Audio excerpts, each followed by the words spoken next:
tous, je m'appelle Bassem Ksus, je suis ravi de vous présenter aujourd'hui notre projet de base de données concernant la gestion des ressources humaines.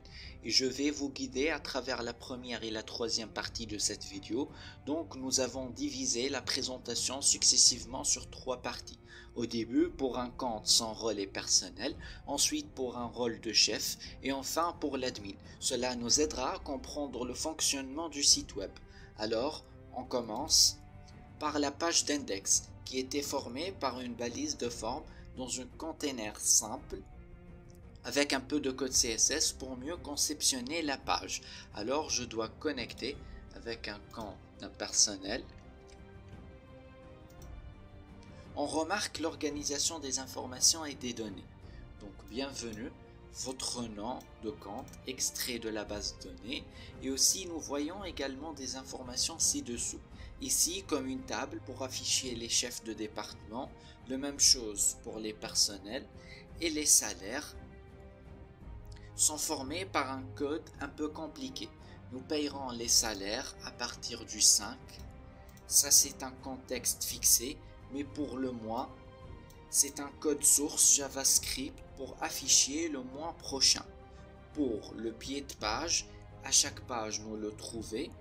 Les noms sont affichés comme des références. Voilà. Et on passe pour la page de profil. Vous pouvez y accéder via votre photo comme un bouton. Dans la première container, votre information personnelle, votre nom, votre département, votre adresse, votre numéro et aussi votre rôle. Et tu peux modifier ou choisir une photo de profil. Pour la modification, tu peux modifier votre nom, votre prénom, votre adresse, votre mot de passe, mais vous n'avez pas le droit de modifier par exemple votre département, votre fonction, votre rôle. C'est très logique d'avoir cette fixation. Aussi votre nombre de jours de congé. Par exemple, je vais modifier l'email. Voilà, modifier. Enregistrement mise à jour avec succès.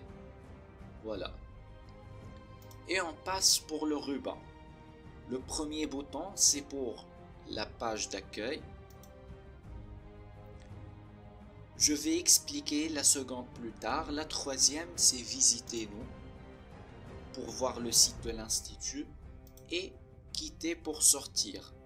Nous revenons à la congé. Alors, on a demandé un congé, congé approuvé, congé refusé, tout congé. Pour demander un congé, c'est un simple formulaire à votre nom, votre prénom, votre adresse, jour de congé disponible. Vous devez remplir les données, sélectionner le type de données, congé occasionnel, congé de maladie ou bien autre. Les résultats ont été extraits de la base de données. Tu peux sélectionner aussi la date de début jusqu'à la date de fin. Et aussi taper votre raison du congé. On demande par exemple congé occasionnel de 24 avril jusqu'à 3 mai. Raison, test. Demandez un congé. Votre demande est soumise. Ok. Pour les congés approuvés, l'affichage de votre congé approuvé. Pour le congé refusé, la même chose. Et pour tout congé, l'affichage de l'approuvé, de refusé et même les congés en attente. Maintenant, je vais donner le discours à mon collègue pour suivre la deuxième partie.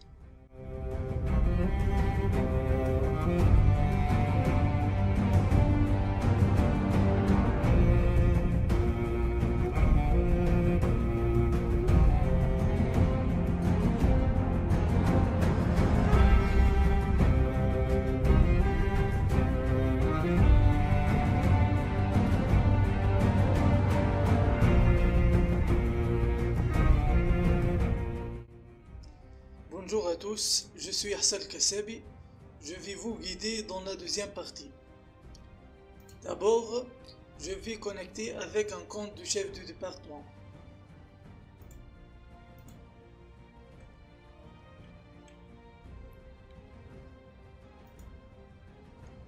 Voilà, on remarque le même contexte pour la page d'accueil et ensuite on passe à la page de profil qui affiche mes informations personnelles. Je peux modifier mes informations hors que le département et mon rôle. Et en revenant à la page d'accueil, on voit dans le ruban personnel concernant l'ajout et la modification du personnel.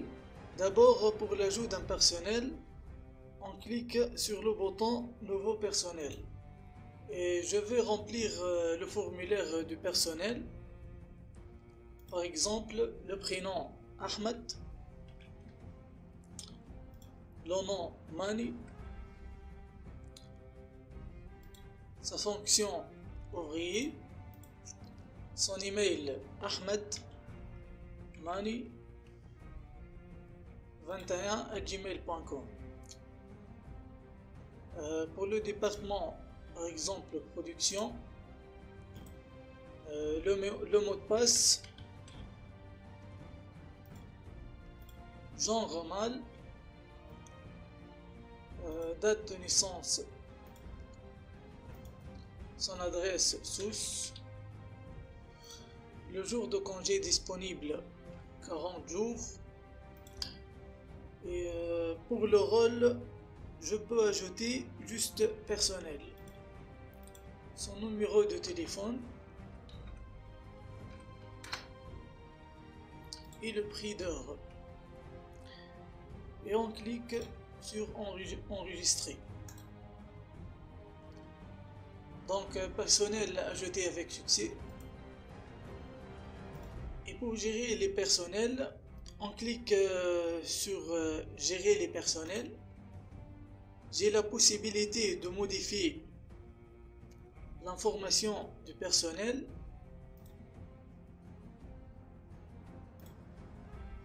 ou de supprimer le personnel. Voilà, personnel supprimé avec succès. D'autre part, on voit dans le ruban le bouton congé. Pour demander un congé en tant que chef, je ne peux pas demander car dans les cas de congé autres que les jours fériés officiels et réguliers, vous devez soumettre une demande manuelle à l'administration car vous occupez le poste de chef. Et je peux voir les congés en attente, les congés approuvés, même les révisés, aussi tout congé. Pour la base de données, on a créé 6 tables. La table salaire, la table congé pour stocker les congés, la table département pour stocker les différents départements, la table type congé, le même contenu, et enfin la table employé pour réserver les employés. Ça a été la deuxième partie et ensuite la troisième partie avec ma collègue.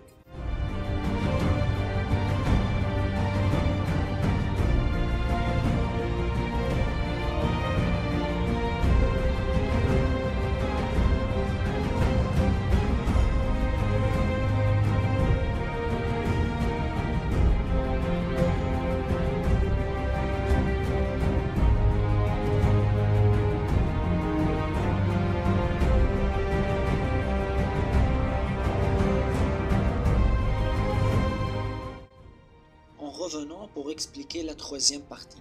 Je vais me connecter avec un compte d'admin.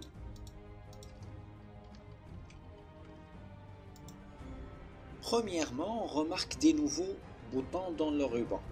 Je les expliquerai bientôt, mais d'abord, on remarque une chose très importante au niveau de salaire, qui est un bouton pour modifier.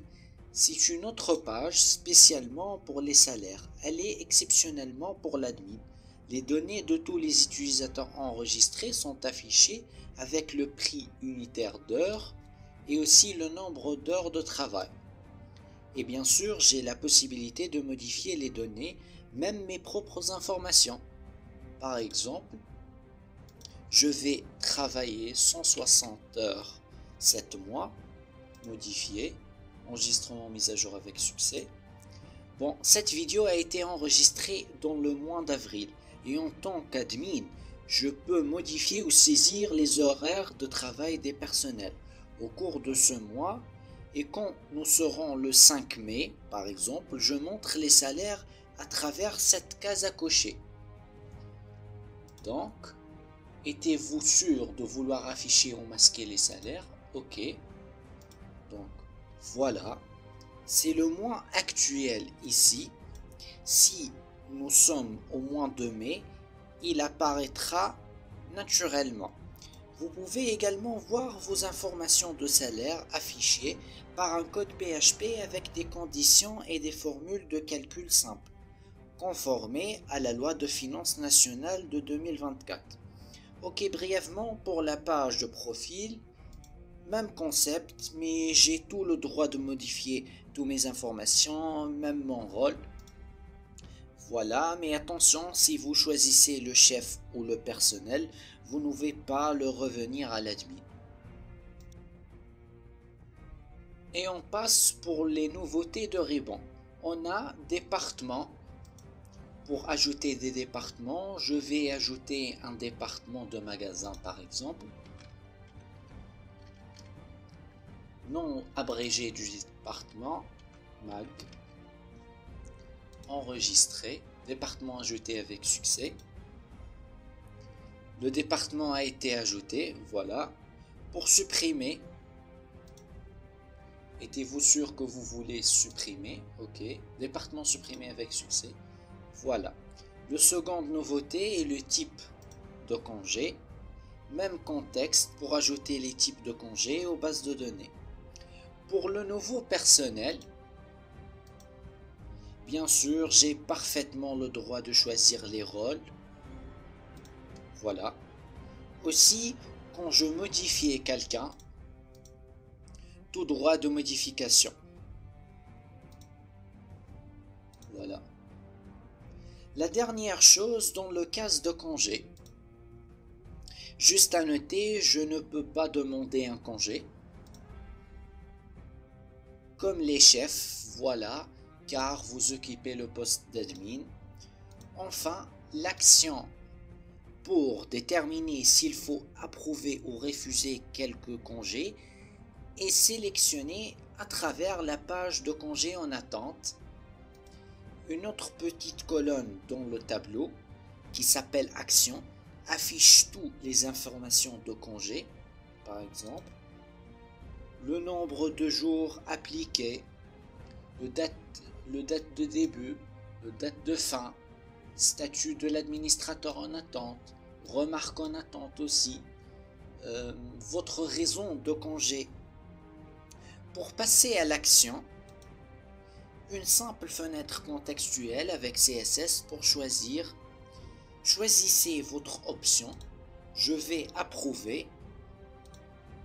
Et comme description, vous pouvez prendre, par exemple, vous pouvez prendre un congé et soumettre. Mise à jour avec succès. Voilà la remarque, fermée. Voilà la remarque, date de l'action, statut d'administrateur approuvé. Et dans ce cas-là, l'état de cette congé a été approuvé et vous pouvez le voir, deviendra affichable dans le congé approuvé. Merci de votre attention. Enfin, je tiens à vous remercier.